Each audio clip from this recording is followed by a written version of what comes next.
I am really honored to be here, not just to speak, but to be in a room with other educators.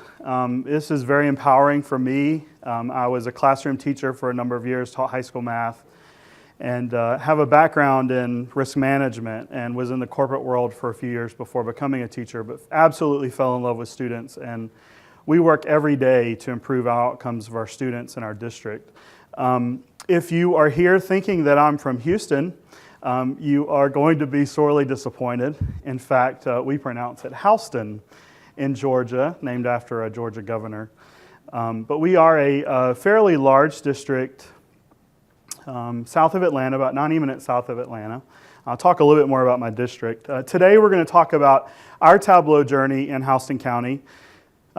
It's been a very short one, although I've been using Tableau desktop for about 2 years now. We've not had full server implementation until July of this year. Before then, we were using Tableau Public and other ways to share data across our system. Of course, that was had no PII in it. That had been redacted. But we're going to talk about the whole issue in education of being data rich and information poor, talking about how we change data culture in our system, our adoption of homegrown metrics and building metrics. The state tells us a lot of different metrics. The nation at large kind of defines metrics for student performance. But we actually build our own and look at historical trends and longitudinal data to build those. So we'll talk a little bit about those. I'll introduce you or talk to you about how we use protocols in data literacy for our teachers and administrators throughout our district. This was a really big part of our implementation. Some internal marketing strategies, kind of the organic growth that we've seen with our Tableau server instance, and then 5 big takeaways. And of course, I'll leave time for questions at the end.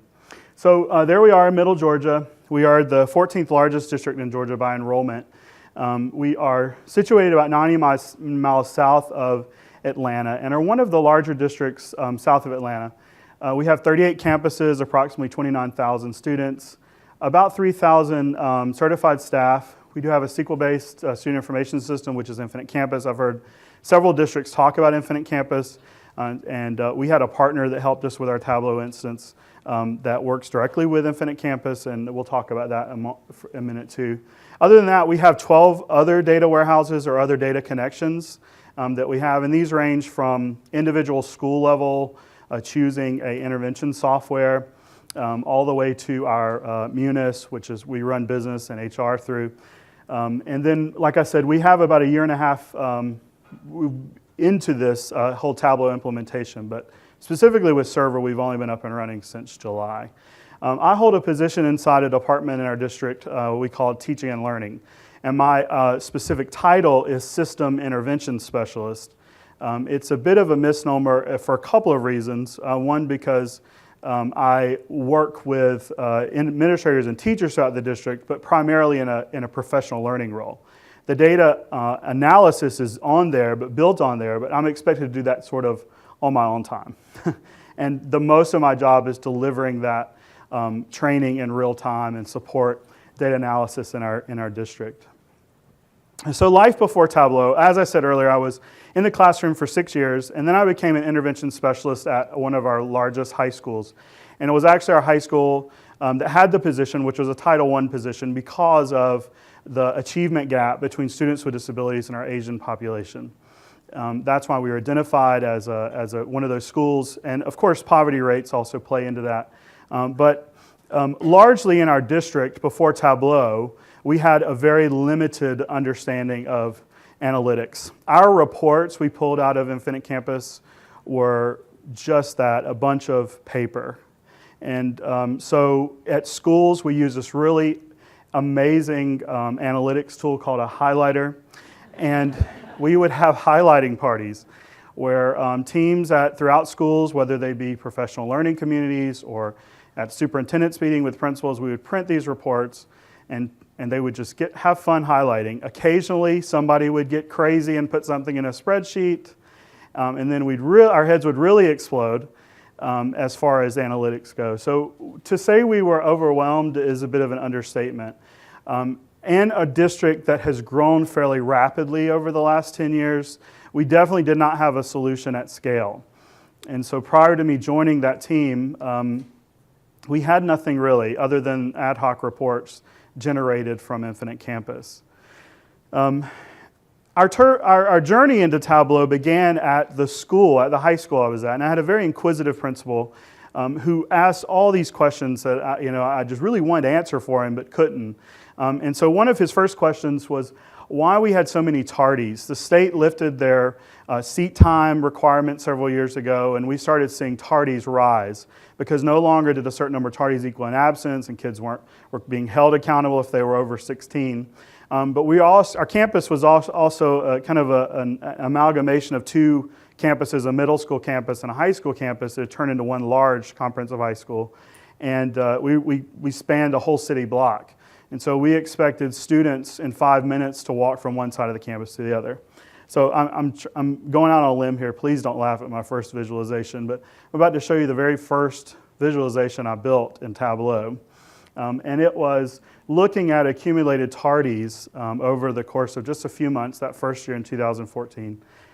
We tracked tardies for, of course, the aggregate accumulated number.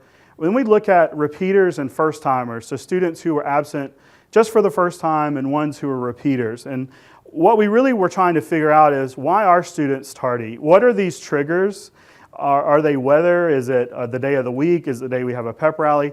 And these sound like very simplistic questions, but if you're generating a report from Infinite Campus, ad hoc report, with almost 3,000 students, that is almost impossible. It was definitely impossible given my limited knowledge of even Excel at the time. And so Tableau was able to answer a lot of questions. We saw some spikes when the weather was bad. But then this really helped launch a lot of other questions that we had. Another question my principal proposed is, what happens to student achievement after lunch? Well, obviously, anecdotally, we know kids eat a big meal, then we had a 7-period day, so they go to 6 period, they become sluggish. And sure enough, we saw that. But what we also found using Tableau was that certain populations of students were more at risk after lunch. And so we actually very simply were able to reschedule those students. We saw, especially math and science courses, our economically disadvantaged students were particularly prone to lower GPAs, even compared to other students like them who had math or science earlier in the day. And so we were now using Tableau to answer some pretty basic questions about what's happening with our students. Well, obviously, the principal shared this with other principals, and just that initial growth in really looking into Tableau came from the principal talking to his peers throughout our district. One of the issues that we have in education is that we tend to look at past realities. We tend to use large assessment data sets from the state or nationally, and these represent really past, what's happened in the past. Now, I'm not saying that data isn't actionable, and I argue that some of the dashboards and metrics I show you today will really explore how we can transform these into more actionable data sets. But we like to talk about these summative data sets as the difference between an autopsy and a physical, okay? And I love this cartoon. I apologize for the quality of the image there, but if you think about it, if we use these large assessment data as what's happened in the past, they're really just autopsies. They're not actionable. We can't do anything with that data because it really represents what's happened in the past. They exist to classify, categorize, and label a student level of achievement or proficiency on standards, and therefore they classify, categorize, and labels teachers teaching. And so we want to turn this data into more of a physical. How can we use this data really to transform our practice in our classrooms? How do we use data from these assessment systems to say, we know that we're really good at teaching XYZ to this group of students? And then how do we share that throughout our 38 campuses? Most of you have this same problem pre-Tableau where you have silos of data or different systems where we house data, whether it be content management. Of course, our student information system had a lot about attendance and grades, assessment results. And then largely we didn't link them to our specific standards. So we had no way of knowing what a course performance metric really tied to as far as standards. Now we had standards aligned grading in elementary schools, but there were some issues with variability among elementary schools. Most kids had very high marks, and so that tends to invalidate or make those results less reliable. So our story really, and what we're going to dig into today, is how we changed our data culture in our system, from highlighting parties to using these live connections and dashboards in Tableau. A couple of takeaways or things that we've learned is that you have to empower the end user. The consumer must drive the development of these dashboards. If they're not using them and accessing them, I'm wasting my time. Those questions that my principal posed to me, although they were very important to him, and he's my boss, yet some of them, like the tardy dashboard, well, guess what? It takes kids longer to get to class when it's raining because we only have a covered catwalk one way to the other side of campus. Where usually they cut across a field, now they have to walk through 4 or 5 buildings to get there. Well, some of those things, we could maybe extend the time they have to get between classes, but that's really not manageable due to constraints. So some of these things we can't do anything about. But changing the way we schedule kids into classes, it can have profound impacts. We personalize every dashboard. So I go to a school and I sit down with the principal and I establish really a relationship with them. I say, what are your pain points? What do you think is actually going on in your school? I don't ever show up and say, this is the dashboard the district is using for this metric, you must use it. We try to really listen to our end consumer. We look at user statistics and metrics that help us determine which of these views are being looked at, the duration, of course, how often they're being accessed and who's accessing them. We know that granular level data is most actionable, so we build those dashboards at the most granular level. When it comes to state assessments, of course, we get to the student level. Some of our metrics are built on statewide assessment data, and so that's at the school level. We can't get any more granular than that. Grassroots growth builds awareness. We saw that just with Tableau implementation. It was really a going out on a limb for my principal to pay $1,200 for me to have Desktop Pro that first year. And now we have almost an $80,000 implementation of Tableau in our district. So that translation was quite a bit of a stretch. And so really it was built on grassroots because we had principals and educators in our district really asking for the data. This inspires healthy competition, and I say healthy competition because we do not build dashboards that rank order our schools just on achievement alone. We always look at it through a lens. We have other variables. Because we know the school that has 10% poverty, they are always the highest achieving school in the district. And in the past 20 years, they've been the highest achieving school in the district. Some of these things like poverty, we can't overcome with just a dashboard, right? We have to really dive in and see what's actually happening in that school. And then we always want to keep them coming back for more. So we tease them with functionality, and we have super users that we allow to see what's coming up ahead in our development. I'll talk now about some of the metrics that we build in-house, and some of these we build in SPSS or SPSS AMOS. We do a lot of structural equation modeling to look at covariances, but we'll try to take kind of a 30,000-foot view of this, and then I'll be glad to answer any questions. So the first one we built was called House and At-Risk Profiles. We call this HARP. You know we love acronyms in education. I wanted to call it At-Risk Student Explorer, but that spells a bad word. And then I wanted to call it House and At-Risk Student Explorer, but that sounds a lot like hearse, and we're not trying to send them to the grave, we're trying to keep them from the grave. So this was our first shot at kind of a predictive analytics model. House and At-Risk Profiles are built upon underlying assessment, attendance, behavior, and demographic data. So we look specifically for covariances between these. When I talk about demographic data, I'm talking about things like free reduce rates. We're talking about things like ethnicity, the number of special ed students, ESL learners or English language learners. So we're looking at many different values. We know for certain schools, kind of the interaction between these variables has a stronger correlation. And so our algorithm changes based upon historical data for each specific school. Now, is that the best way to do it? I'm not sure, but it's working so far, and I'll show you some of the results of this. At a basic level, the first iteration of this, we developed it based on underlying proficiency levels from state standardized assessment. Georgia does not use any nationally recognized assessment.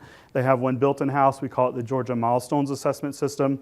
But it basically has it does have 4 proficiency levels: beginning, developing, proficient, and distinguished.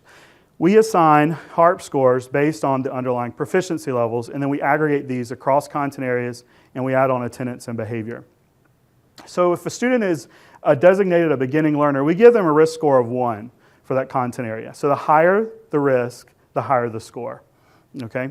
And so when someone sees a HARP score of 8, they can compare that to a HARP score of 3 fairly easily. All right?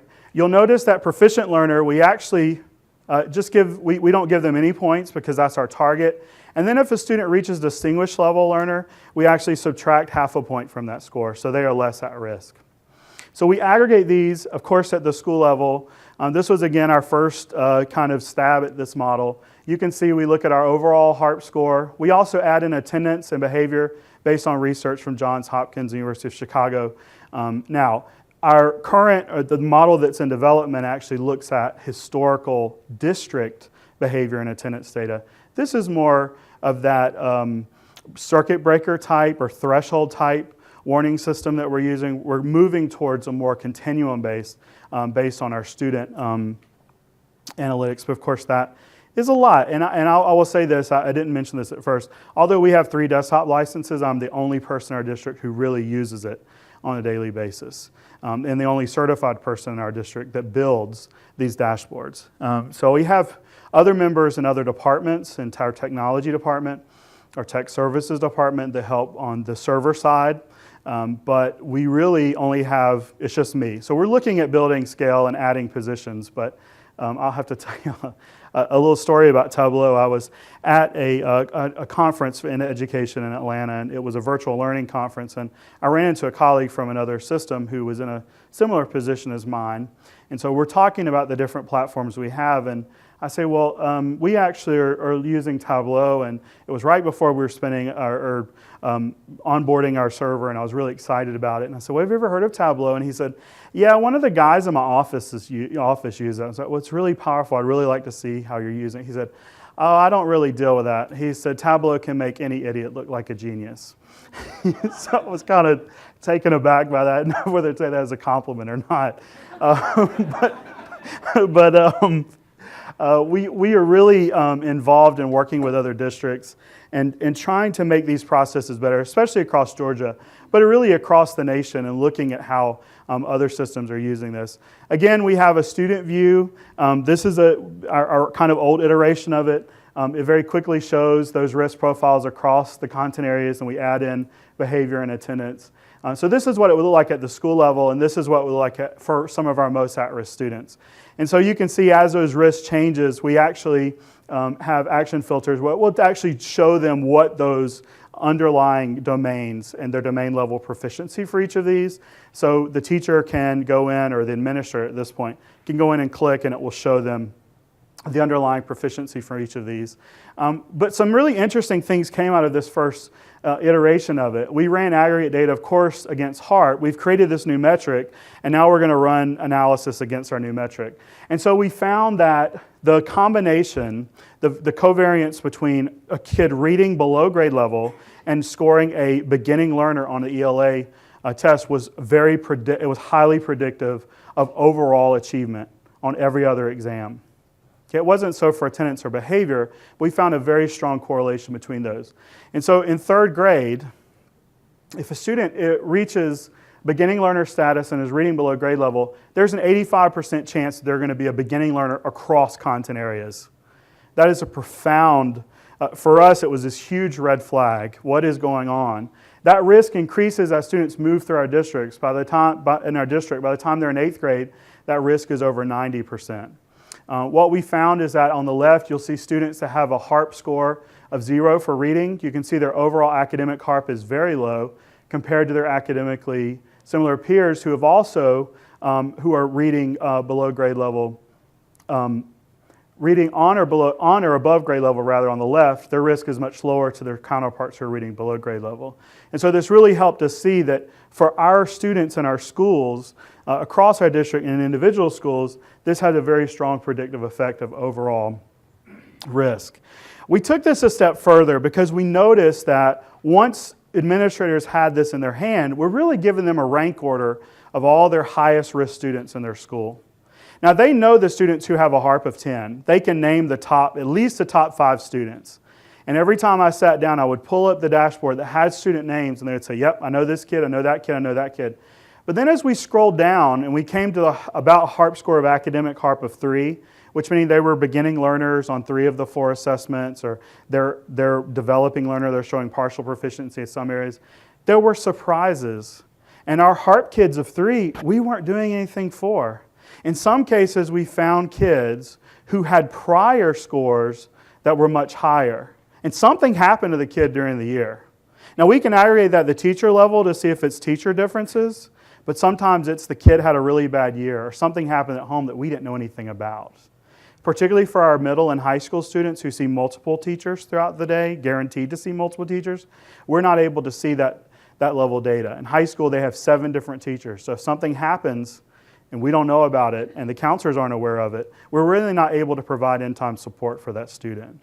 And so looking at our HARP 3.0, or our students had 3.0 or higher, we were able to see differences. We also look at something we call change of HARP. So it looks at HARP as students move through our schools, and we look for those students with over 1 standard deviation away from the mean year to year. So if they move outside of that range, they automatically are indicated on a dashboard. Now, these right now are built on underlying state assessment data.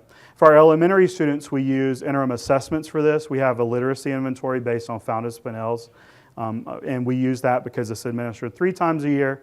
And for our students who are being served EIP, or students who need the extra support, they actually have interim assessments at a much higher frequency. So we're able to look at HARP as an indicator of their overall academic health. Yes? Are you saying their HARP value changes throughout the year? Yes, for our elementary students it does. Now in our new iteration of it, unfortunately for us, and I don't know if other districts have found this, course performance is not a very reliable metric as far as grades. It's something that we look at quite a bit. Look at variances and seeing how those change. As a building administrator, they may be able to have conversations about that. For elementary students, because it's a fairly standardized way of assessing literacy, we're able to change these HARPs. And we see change of HARP as the school year progresses. That's a great question. So we are working to move from really a threshold or a circuit breaker model to a more predictive model. A couple of highlights, I'll tell you what we've learned, is that in our threshold model, we have one size fits all. The research from Johns Hopkins is it doesn't distinguish between a rural setting or a large metropolitan area. It just says, on average, kids that miss more than 8 days of school are at risk. We want to know what happens to our students. And moving to a predictive analytics model, we're able to personalize that at the student level, even at the school level, based on these other covariates.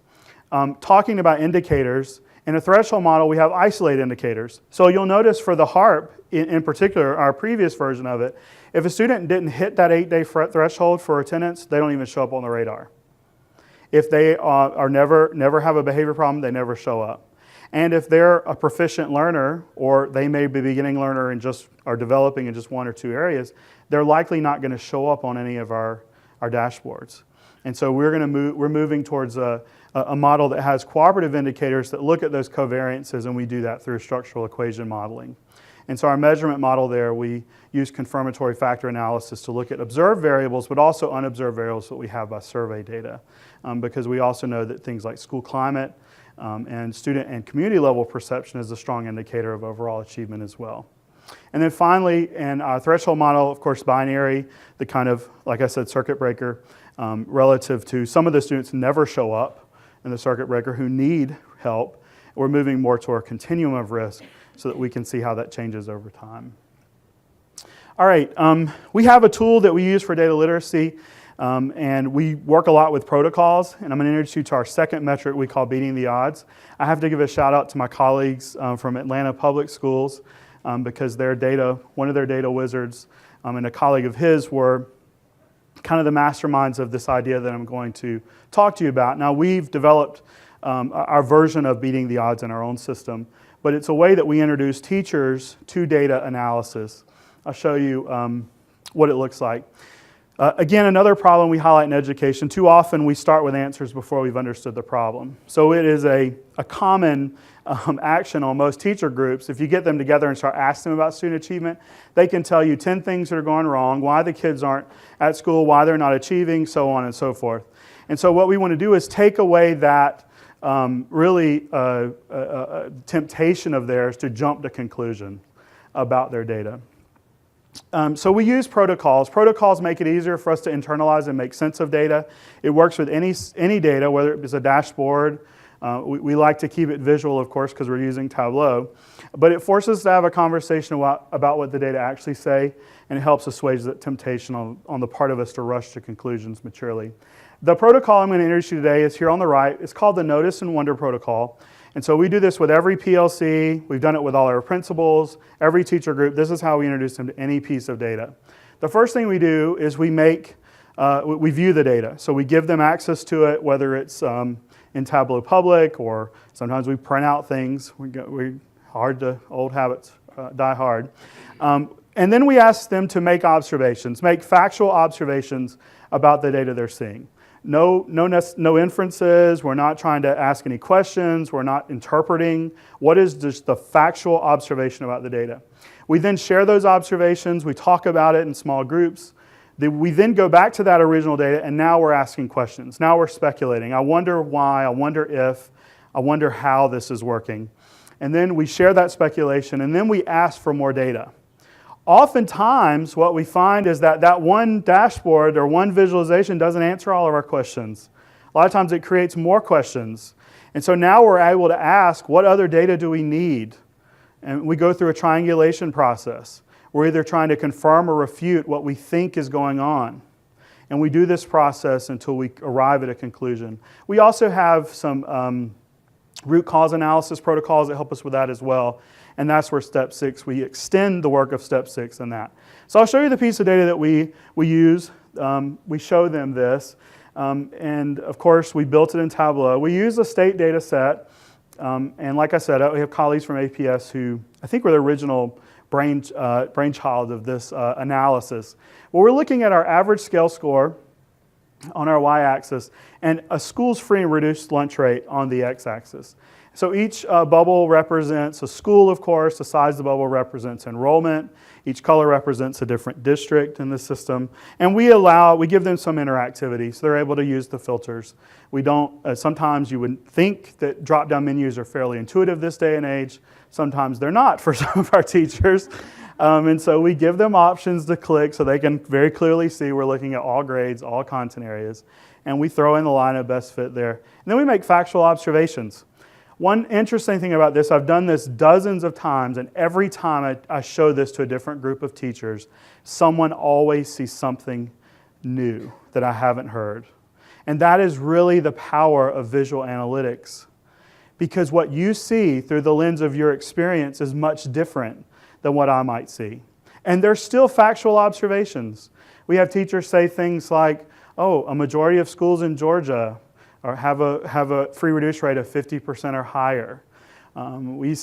Sometimes they'll say things like, as their free reduce rate, lunch rate goes up, their mean average or their average scale score goes down. We say there's a strong correlation or a negative correlation. And then when we get to the speculation piece of this, they ask questions like, what is this school doing? Who's Lake Oconee Charter?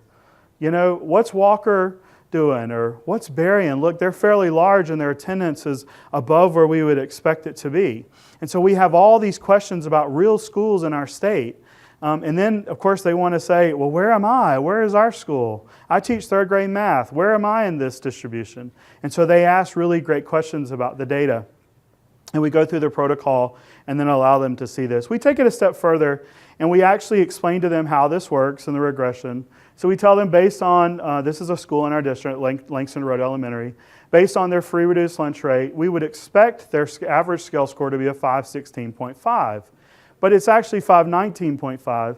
So we say they're beating the odds by 3 points. Now, on a scale score, and we don't have vertical scale scores in Georgia. They're horizontal, but they are cut scores across all grade levels, all content areas. But a 3 is not anything we would consider significantly higher, but it is higher, and so we say they're beating the odds by 3. And so then we look at this through the lens of poverty. This specific model can explain 67% of the variance in average scale score. That's tremendous. That means that poverty has more of an effect than most of us anecdotally would think, right? Doesn't mean that we can't overcome that, because you'll notice in the distribution, there are schools that do just that. Now, we're just looking at this point one variable. We're looking at poverty. Okay? We have other models that aggregate these and look at covariances. We don't want to blow their minds.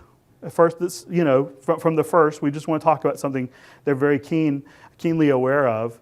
But you'll notice that we aggregate this for our schools in our system. We show them their average scale scores or their average BTOs, and then they're able to go down and look at all content areas, all grade levels. One interesting thing about this display, though, as I said earlier, these schools are in rank order. I know they don't mean anything to you, but in our district, everyone's sucking air. How is Centerville at the top? They're a Title I school. They have a 90% free reduce rate. Their average scale score is much lower than mine. And in fact, a lot of our top schools are Title I schools. And in our system, we really do a great job with, in certain subject areas, with our Title I elementary schools. So now they're able to see not only the schools in our system and their distribution, we actually show them what every school in the state looks like. So we create cohorts of schools and we say, hey, you know what? You may be down here on this list. And right here we're looking at just one school in our system who has a positive 4. But let's say we were down here at Timber Ridge who has a negative 17, which is statistically significantly lower where we expect it to be. We can now reach out to these other schools and call them and say, what are you doing? We noticed for third grade ELA, you're really beating the odds. Your scale score is 14 or 15 points on average higher than what we would expect it to be. And so now our teachers and our schools are making connections with other schools in our state. We have 38 campuses. We have a diverse population. We have schools that serve 10% free reduce, and we have schools that serve 98% free reduce. And so by establishing cohorts of school, we have a much more reasonable expectation of performance, and we're allowing them to see their cohorts through a different lens.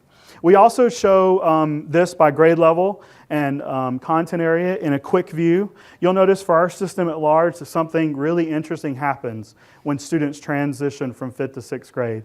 Our ELA scores across the board fall precipitously. If we look at this in another view, you'll notice we go from being on average 6 points above that average scale score to negative 2 points below. Again, not significant, but it shows when we look at large districts in Georgia that are similar to us, we do really well in elementary school, and then we tank in middle school. This was largely unknown before we looked at Tableau, because when you look at just the average scale score, if it meets that threshold, hey, we're doing okay, pizza party.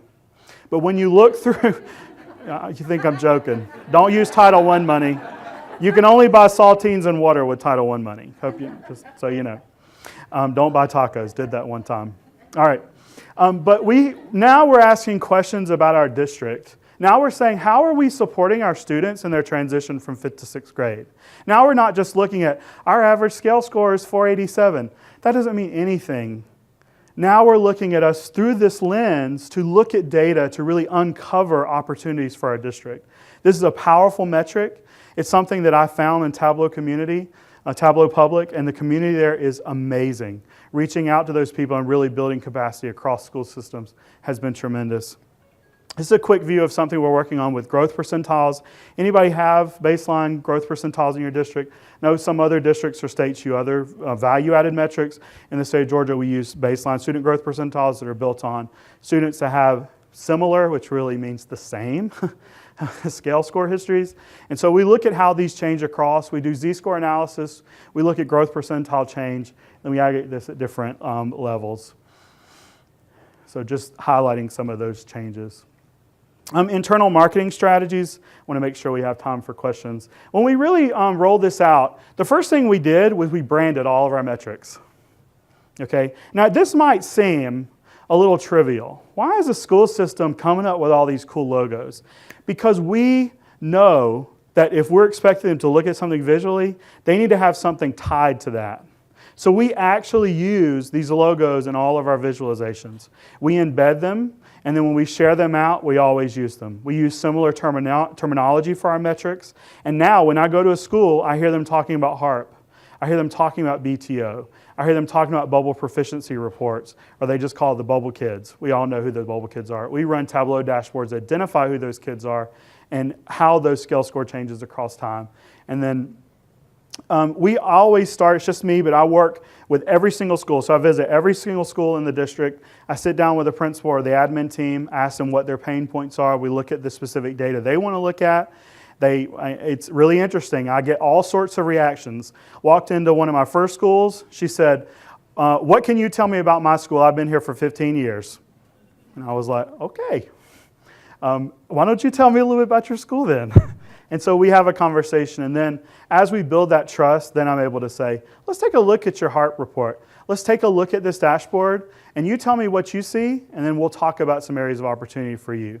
It really takes all the temptation away from me to say, hey lady, you really got to fix third grade science. What's going on here? But it also allows her to say, we had some problems with staffing last year. I really would like to investigate this a little more and maybe look at some growth metrics. Now, I may not say that quite that way, but really it helps say, I'm on your side. I'm here to help you. Let's see what the data tells us and let's move from there. So we help leaders tell their story and really develop a narrative around their students because this data is aggregated at the student level. We always have value-added propositions by pinpointing what we think are emerging trends, doing some forecasting, identifying relationships and patterns, and allow them to, of course, visually comprehend information very quickly. And then we provide ongoing support through an online video library that we have inside Office 365. We deliver on-site PL, and then we do one page, and it's very important that they are just one page, quick references for each of our metrics. It hits the high points. It tells what the metric is, a very watered down explanation of how it works, and then it directs them to a site if they want to learn something else. So that's how we do internal marketing strategies. Here's some of our structure for meetings with leadership teams, PLC-based data training support. We do whole faculty data digs. We use Breakout EDU for this. Anybody ever heard of that tool? Amazing tool to kind of put together with the data analysis. Basically, they have 45 minutes to break into this box, or a lethal virus is going to be released. And it's a really cool, Breakout EDU, it's a really cool open source resource. It's totally free. You can put one of these kits together. We actually use data vizzes in the Breakout EDU process, so they have to dig into the data in order to get out of the room in time. Really cool PL because it gets them all engaged. And then at the end, there's peppermints in there, which they, after they've had to work 45 minutes for it, they're very appreciative of it. Some of our impacts after 1 year, we have all schools using HARP data to support at-risk students. Our primary focus at this point is auditing RTI processes because it rank orders every kid in their building. We use it for allocation of resources, after-school tutorials. We have schools using BTO, particularly our schools that have negative BTOs. We put them in contact with at least 3 other schools in the state that not only are demographically similar as far as poverty, we actually can go deeper and look at enrollment trends, SWD, mobility. We have a lot of state level data we can look at. And then our bubble proficiency reports are used across our schools. And we have seen dramatic growth in achievement. For instance, at one of our elementary schools, our bubble kids' performance, because on average, 70% of students in our district maintain their previous proficiency level. So we have 30% of the students, and it's a pretty good mix. 15% move up, 15% move down, and about 2% on each end of that spectrum actually increase 2 proficiency levels. But what we found for our targeted students, our bubble students, their proficiency actually outperformed the general population. So we have proven, at least at that school, for that population, that when we target support for these students based on domain, standards, level, instruction, and deficiencies, we can move that proficiency to higher levels. And this is all lagging data we're using for that model, for the bubble report. Quickly, very quickly, the big 5. Some 5 takeaways, some things that I've learned in building these dashboards. The first one is, bigger is not always better. This was a big problem for me. I wanted to throw everything in the kitchen sink into a viz. I thought, I'm going to put in attendance, I'm going to pull in behavior, I'm going to pull in course performance, and just for measure, I'm going to pull in a BTO. I'm going to put a bar chart and put some lines. And then I was like, they're trying to figure out what all this is. I'm using different colors here. I have some heat map type thing going on. I threw in some purple, and we're just really having fun here. And they go, yeah, there are like 30 bars at the bottom. Not reading that because I have to turn my head. Number 2, more often is better. And when I say more often, we've heard the expression weighing the pig doesn't fatten it. But what we do know about vises is that the more often they're updated, the more actionable they become. And so we have now user statistics, and this blew me away. We have in our system, we have assistant principals of discipline. Our APDs are our highest users of these dashboards because we implement an auditing tool that shows them when a kid is written up, they have to be linked to a resolution. And if they don't, Tableau alerts them, you haven't put a resolution. We have a lot of problems. We have to report this data to Office of Civil Rights. So it's very important their data is accurate. So every day they go in, it shows them, okay, hey, look, we noticed you're writing a lot of kids up for dress code violations, but 3 of your administrators are putting them differently. In order for our data to be valid and our dashboards to run efficiently, we're going to need you to fix that. And so they look at that, they look at the heavy hitters in their school. And then right now we don't have teacher level access, although our server does allow it. Our district, because we've just had server implementation in July, is when it went live, we want to make sure our administrators are on board. They need to be the champions and the evangelists for their schools. And so we're just releasing it to them. Now we have people chomping at the bit to give it to their teachers, which is exactly where we want them. We want them foaming at the mouth for Tableau. We really do. Because we know if they can get it, if it's just like, can you just give I have this instructional coach, if you just give her, please, will you just give her, yeah, that's my dream. You kidding me? All right. Number 3, you don't need to reinvent the wheel, but you do need to kick the tires. There's some awesome things in Tableau Community, Tableau Public. We always, of course, this is kind of an obvious thing, but for us, what we found was, even when we went to reverse engineer some dashboards, we found that sometimes in our district, our students behave completely different than a large district in Atlanta. And so we've had to really retool a lot of these dashboards. And what we find from this analysis is that, hey, we can actually become and make these more actionable for our students based upon the metrics that count for our kids.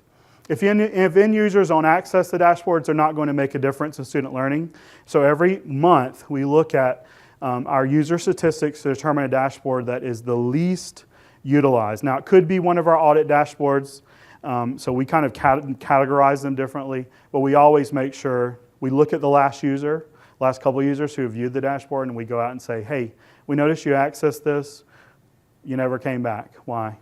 And so we actually, when we have time and the capacity to do that, we actually reach out to them. And finally, insights from visualizations are not necessarily about evaluation.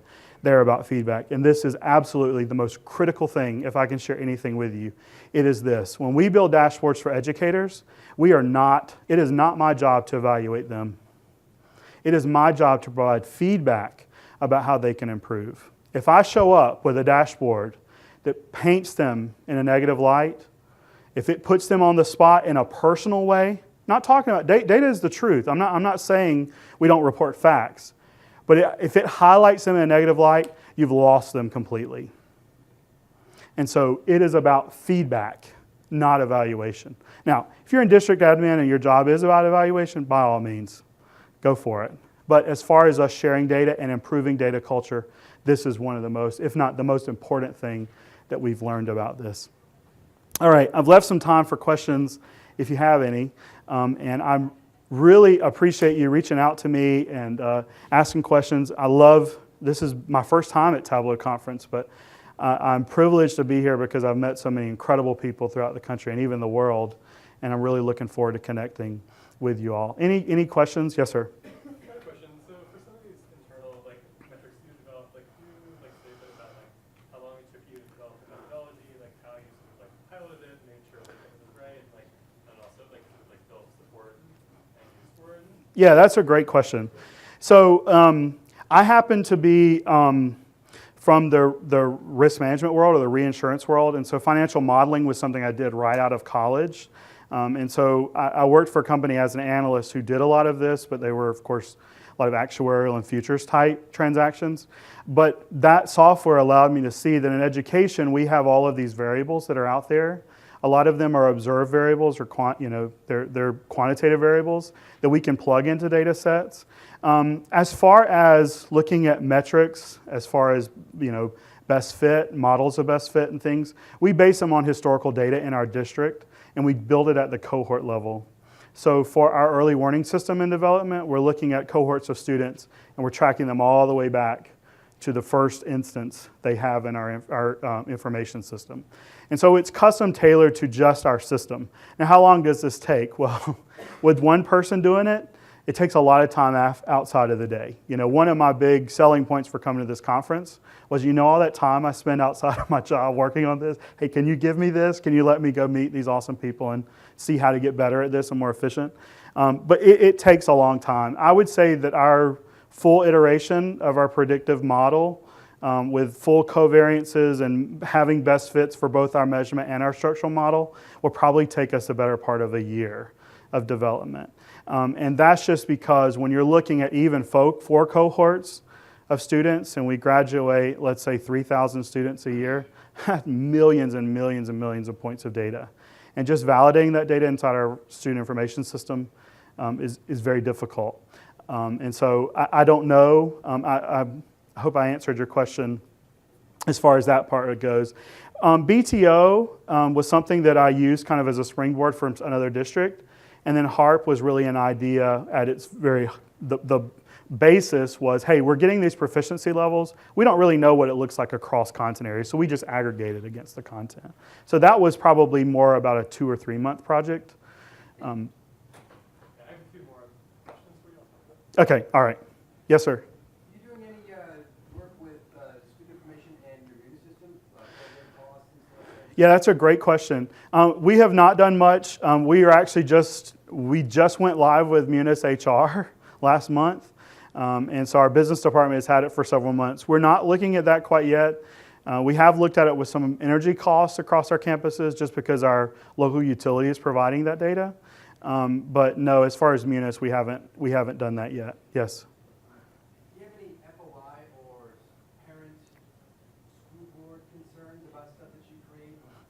Saying, hey, I create something now, it's publicly available. That's a great question. That is a great question. We do not report any of our internal metrics to the public. We had a middle school, that is a high poverty school that was beating the odds.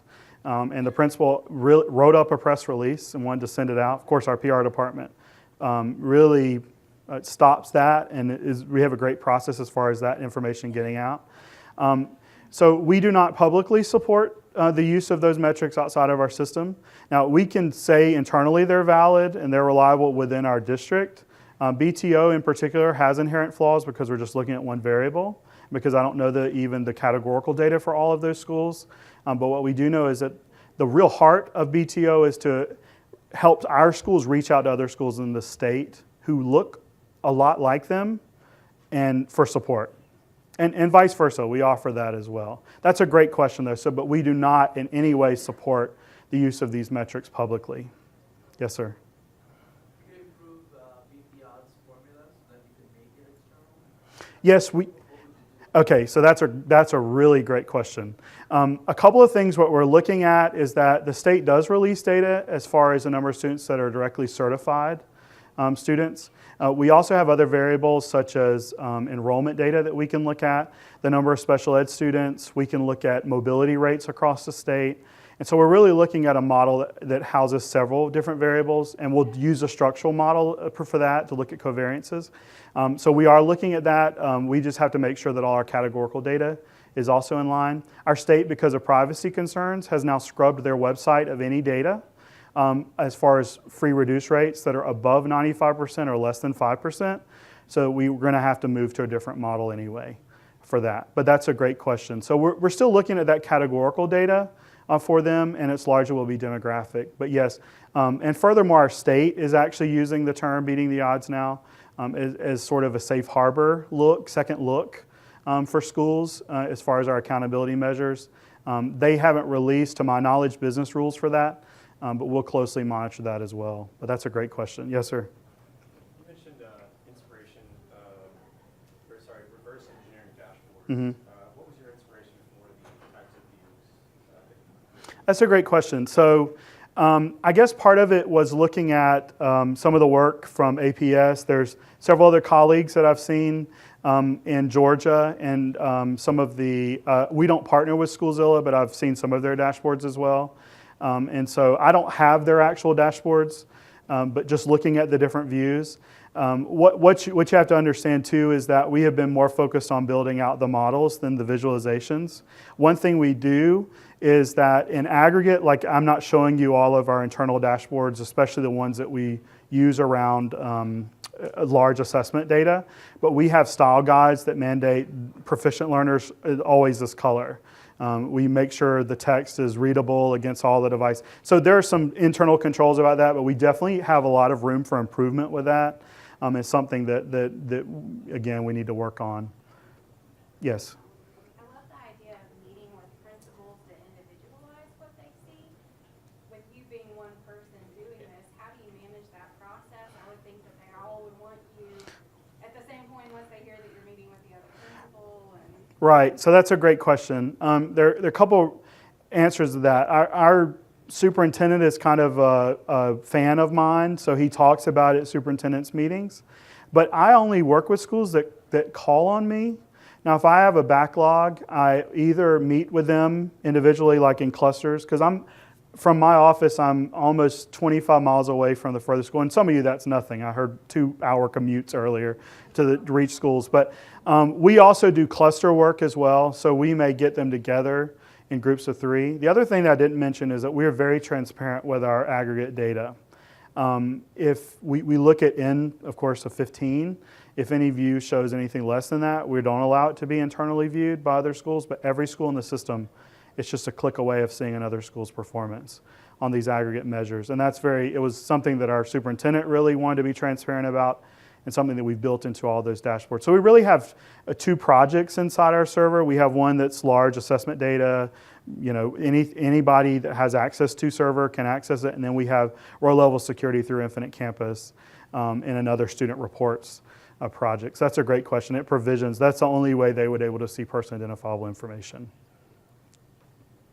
How do you deal with information that you don't get captured or that you want to capture? How do you get the district to ramp up or see that as a priority? Like, hey, we really need to start capturing this? That's a great question, and one that we don't have a really defined process for that at this point. And I'm sorry, I'm not repeating the questions. How do we look at, or how do we get? I'm sorry, repeat your question. Like the data that you want to analyze, but you don't have it. Okay, the data that we don't have that we want to analyze. Yeah, or how do you make sure that this becomes a priority? Right. So as far as district-wide measures, everything in Infinite Campus, all the tables are available to us.